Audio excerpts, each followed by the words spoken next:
don't take him at his word.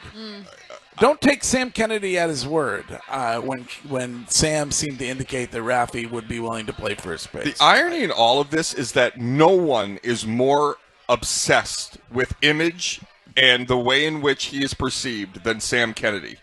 And yet he always seems to be put in these positions where he's forcing Craig Breslow to walk things back that he said or vice versa. Like, yeah, you're on with Tom Karen, not exactly, meet the press.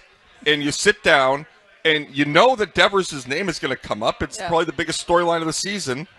And you say, if we need him, he'll play when you were part of a delegation that flew to Kansas City to get him back on track. But you were in an emergency situation. Like, the fact that he says that, it makes Sam look like he hasn't been following along the last month or two. You mean they did need him? They did need him. Of course. You ran into an emergency situation with Tristan going down, nobody to back him up at first, and Rafi said no. So, it just came across so wrong. What was the quote that we played when we were in Newport, I believe? Wasn't it, he's not having it, per Alex Cora? That's what Alex Cora said. Rafael Devers is not having it when it comes to discussing playing in the infield. So then he's obviously, if you wouldn't ask if there wasn't a need, correct? Correct. So he's been asked, he said no, and then Sam makes Craig Breslow look kind of weak when he goes and says something that has no basis in fact, and Breslow comes on in the morning and says his boss needs to get his facts right in a polite way. But you said when they flew out, when John Henry flew out, who met with Devers? It was John Henry, I think Sam Kennedy, and Devers. Okay. See, and I think Devers might have said to Sam. Is that right, I think? Yeah. Okay. And I think Devers might have said to Sam, like, hey, listen, if it's in a pinch and you really, I'll do it, right? And so Sam's being told one thing, Breslow and Cora are not in that meeting, and they're both on two different pages when it comes to Devers potentially playing first base. But that meeting was a long time ago. Right. I don't want to start. We disagree on this show. Well, maybe Curtis is with me. I'm on an island. I love your island when it comes to Devers, so I don't want to start that argument again. But why do they have to tiptoe around Rafael Devers all the time? Because he's the face of this team. Yeah. I know Curtis will say, and it's a good point, that Alex Cora is the face of this team, but Rafael Devers is the face of this team, whether you like it or not. He's being compensated for that. $30 million a year for 8 years. Yeah, but Ken treats you differently than he treats me. Ken treats you differently than he treats Jackson. That might be related to the sex. That's not true. No. But as he should, Greg. Like that is the way in which the world works. Right. John Henry is going to treat Rafael Devers different than he treats, no offense, Toro. Your guy Toro. Like, that's just the way in which sports works. That's the way the world works.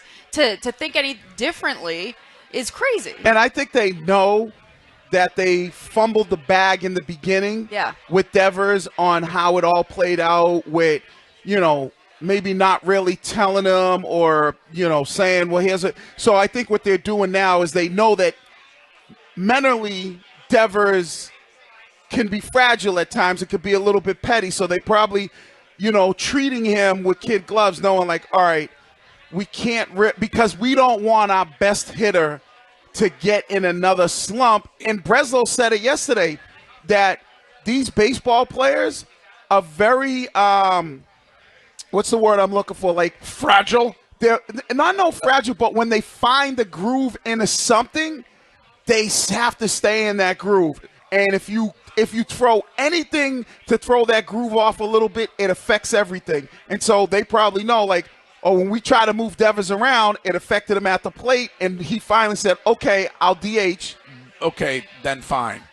Is it not at all alarming that they can't get the same message? If the message is we are no longer going to ask Rafael Devers to do anything other than DH, why is that not the same message from Sam Kennedy or Craig Breslow? Because this is what happens when you have an owner that's invested in many different things. When you have Sam Kennedy that used to be the president of the Red Sox, but now is president of Fenway Sports Group, you have issues that are not dealt with in an appropriate amount of time. They begin to fester, and issues occur that are far worse than you started. You have Craig Breslow, who is rightfully mad at Cora for not handling bringing Bregman in and dealing with the backlash of Devers. This was Cora's idea. He's the on-field manager, and it is his job description, as Craig Breslow has told us, to manage the egos inside that clubhouse. So Breslow says, this is your mess, don't put it on me.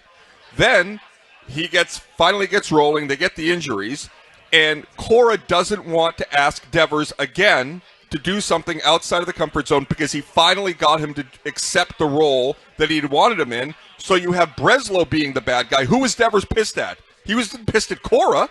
He was pissed at Breslow. Pissed at Breslow. And then instead of having everybody in the same room at Kauffman Stadium, you keep Breslow on the outside, and he just is totally legless. I feel bad for Craig Breslow, to be honest with you. Yeah. Like, well, he's a John Henry, Sam Kennedy hire, but Alex Cora isn't a guy he hired, so he was hired by the owner in the front office. So there's a dynamic there that's all out of whack where they weren't all hired by under one guy. You know what I'm saying? Yeah. So Breslow's got to feel weird. And you made the point earlier, and I don't think it's been really made about their relationship, is that when they extended Cora 3 years. I made that point. Oh, sorry. Greg Hill. Thank More you. things need to be named after you. Thank you. So when the Red Sox extended Cora, in every other league, whenever Sweeney gets an extension, what do you read about? Cam Neely extended as well. They're always done in concert with the other because they are a unit. They are their success will dictate both, not one or the other. And I don't know what Breslow's deal is. None of us know, really. I don't think. And it's just an interesting. I don't know. Obviously, if they get hot and everybody plays well and they go to the playoffs, all this is forgotten. Nobody's got bad feelings. But it feels like we've reached sort of an impasse where they can't even. Literally in 12 hours, the president of the sports group and the baseball president officer, whatever his title is, are diametrically opposed as to what's going on with their most important player. Yeah. And you wonder, like, if that's what we see, like, briefly, you wonder how often it goes on and cluster F's things. I bet all the time. I bet they're not meeting enough. That's the issue. Like, when people say, like, this could have been an email, clearly the Devers situation couldn't be an email. They need to sit down in person and get on the same page. Well, Shime doesn't like meetings. I know. I don't add more meetings. Or greens and regulations. Shime, somebody said that in Yarmouth there's an unbelievable mini golf course, I think called Skulls. What's it called? Skull Island. You want to go? You want to go match over there? 9 Sure, holes? I'd love to. I love a good mini golf. What would you guess you would shoot at Skull Island on the front 9? On the front 9, probably right around a 20, 22. Okay. Green ball or blue or what? No, I'm a red ball all day. Okay. You really? Oh yeah. Nobody likes the red. I love the red. No. Yes. We are at the Beachcomber in Wellfleet, and it is Red Sox Yankees, and it is Garrett Crochet tonight, and you won't see Roman Anthony or Marcelo Meyer all weekend. And did Bradfo, Shime, I didn't hear it live. You might have listened as you were going down. Did Bradfo say that Roman Anthony may be heading back to Worcester? Yes, we talked about that. I have the audio if you'd like it. I can't. Why would they? When Abreu comes back. Oh, that's what the Abreu thing was. What? Yeah. It's so stupid. I don't understand it. It feels like you finally have some good, juju coming out of the organization. You beat this. You win the series in the Bronx. You win the series against the Rays. This weekend, you have an opportunity, and then just say goodbye. And when he leaves, honestly, I feel like this go around, the laundry cart may have to be reserved to get Leah out of there, and not Roman Anthony. I mean, she's more popular than he is. Yeah. Why have we talked about a chick that doesn't play on the team?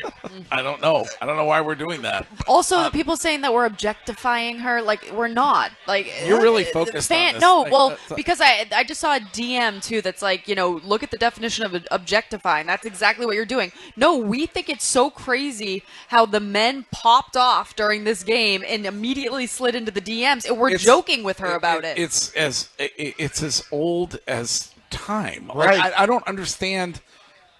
She chose to come on this radio show. Yeah. And she had a great time. And commented on Instagram about how much fun she had. Yeah. Like, why are you speaking for her? Right. Seems like a very nice person. Like, yes. She's up to probably 20,000 followers, probably turn into an influencer. Yes. Yeah. And it's if you're looking for, it's LIA, not LTAH. Well, now you're objectifying. No, I'm just letting people know. Objectifying. That was like a hot word when I was in high school. Yeah. Like it came out like, oh, don't objectify women. I think Jen Sturger was fine being objectified. She wore a shirt barely covering her boobs. That's what she was on TV. Curtis, the only people that say it, men and women, are the ugly ones. That's true. You know, I wouldn't know anything about that. She's a beautiful young lady. She puts pictures up that shows off her beauty, and if she doesn't mind when somebody says, oh, you're very attractive, or, there's a line. There's always creeps that are going to be out there. They're going to cross the line. But for the most part, if, people are respectful, she probably knows, I like to look good. Who doesn't like a compliment? Right. I mean, the only people who don't like compliments are people who don't get compliments. Bingo. This girl's never That's been it. called hot who wrote That the is it. story, and she hates that the other one is. Well, I don't know about that, but Yeah. That's it. All right. I love compliments, so keep them coming. You look great, Wiggy. yeah, you do. You really